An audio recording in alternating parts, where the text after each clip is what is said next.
दिल्ली में हुए श्रद्धा वालकर हत्याकांड ने पूरे देश को झकझोर कर रख दिया है। जिस तरह से श्रद्धा का live in partner Aftab Poonawalla ने श्रद्धा के 35 टुकड़े किए और कथित तौर पर उस पर पर्दा डालने की कोशिश की, उसे जानकर रोंगटे खड़े हो जाते हैं। देश के झकझोर देने वाली इस तरह की जघन्य घटनाएं पहले भी कई बार हो चुकी हैं।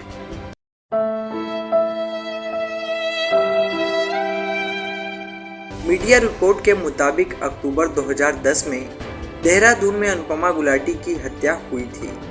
जब हत्या का खुलासा हुआ तो शांत माने जाने वाली दून घाटी के लोग हिल गए।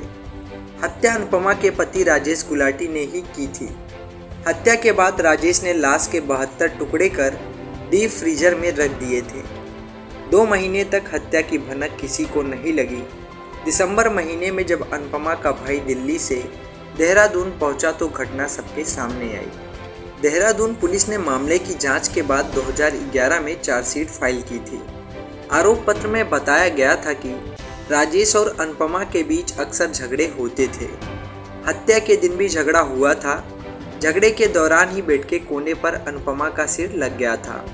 इसके बाद राजेश ने अनुपमा के मुंह पर तकिया रखकर हत्या कर दी थी।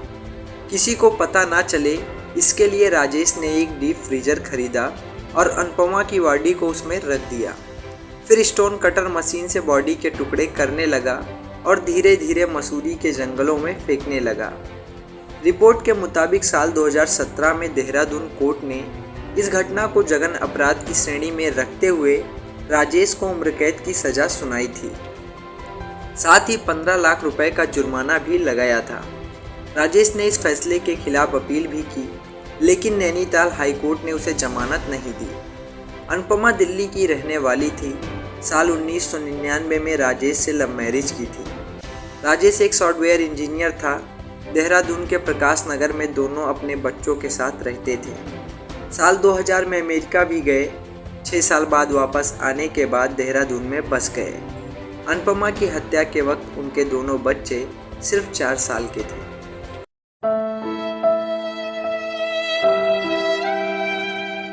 नैना साहनी और सुशील शर्मा दोनों दिल्ली के ही थे और प्यार होने के बाद साथ में रहने लगे थे।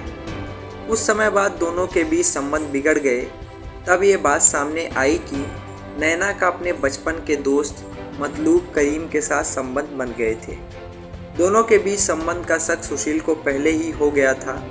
2 जुलाई 1995 की शाम सुशील जब घर लौटा तो नैना फ़ोन पर मतलूब से ही बात कर रही थी। गुस्से में सुशील ने अपनी दराज से पिस्टल निकाल 3 गोलियां दाग दी। हत्या के बाद सुशील ने नैना की लाश को ठिकाने लगाने का सोचा। उसने उसी बेडशीट में नैना की लाश को लपेटा जिस पर वो खून से लथपथ पड़ी थी। फिर सुशील ने उस गट्ठर को डाइनिंग टेबल के ऊपर रख के प्लास्टिक कवर में भी लपेट दिया। लाश को अपनी मारुति 800 कार में डालकर दिल्ली में घूमता रहा। फिर वो लाश को लेकर पहुंचा पटेल चौक के पास अशोक होटल के बगिया रेस्टोरेंट।